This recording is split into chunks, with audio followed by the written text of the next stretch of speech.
Magandang hapon po sa inyo lahat. Ako po si Mark Ryan De Leon mula po sa grupo ng Lingkod Kabataan. At kasama ko po ang aking team. Team, magpakilala kayo. Ako po si Mika De Leon, tumatakbo po bilang SK Kagawad sa Barangay Pineda.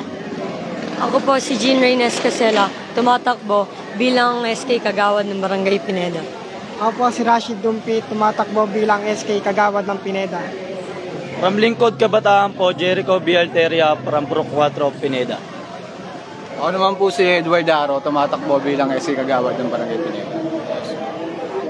Magandang hapon po sa inyong lahat. Ako nga po pala si Paolo F. Abella, tumatakbo bilang SK Kagawad ng Barangay Pineda. Ako naman po si Carl Nicolo Ignacio, tumatakbong SK Kagawad ng Barangay Pineda. At muli po, yung naging filing po namin, medyo okay naman po. Wala pong masyadong naging aberya at hands-on po lahat ng tao sa loob ng COMELEC. At ano ang mga plano?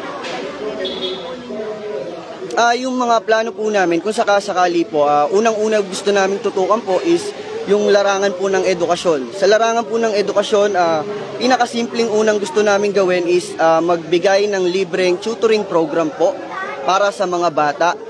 Specifically po, ito po ay para sa mga batang hindi makasabay sa normal na klase. Yung madalas lumiban sa klase, dun po kami magpo-focus kasi naniniwala po kami na sila yung susunod na henerasyon, kaya po kailangan din po namin silang tutukan.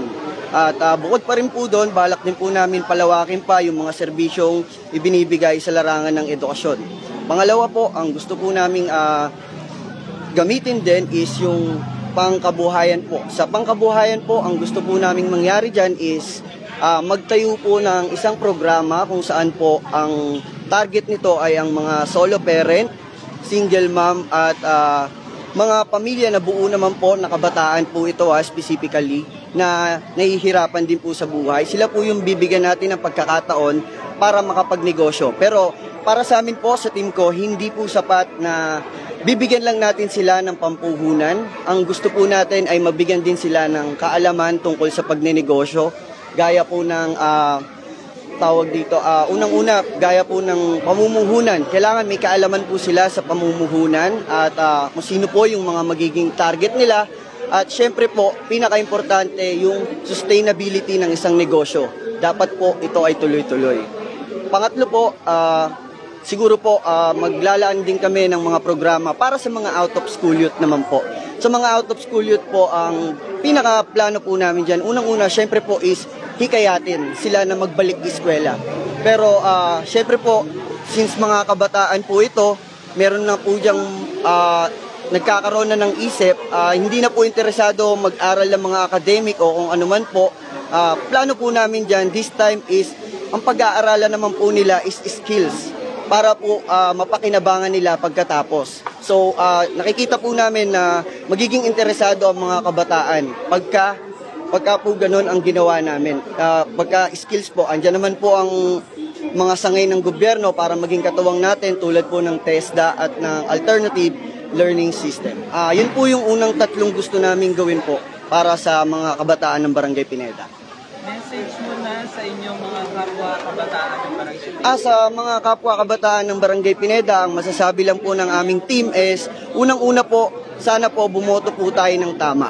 At kung gusto po natin, pangalawa, kung gusto po natin ng pagbabago, bumoto po tayo ng totoong tao.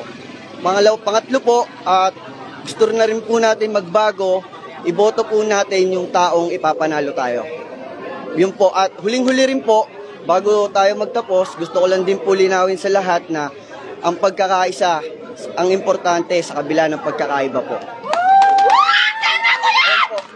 Pakilala mo ulit kayo. Yung sa pagpapakilala po, muli po ako po si Mark Ryan De Leon, tumatakbong SK Chairman ng Barangay Pineda at ang kasama ko po ay ang mga katim ko.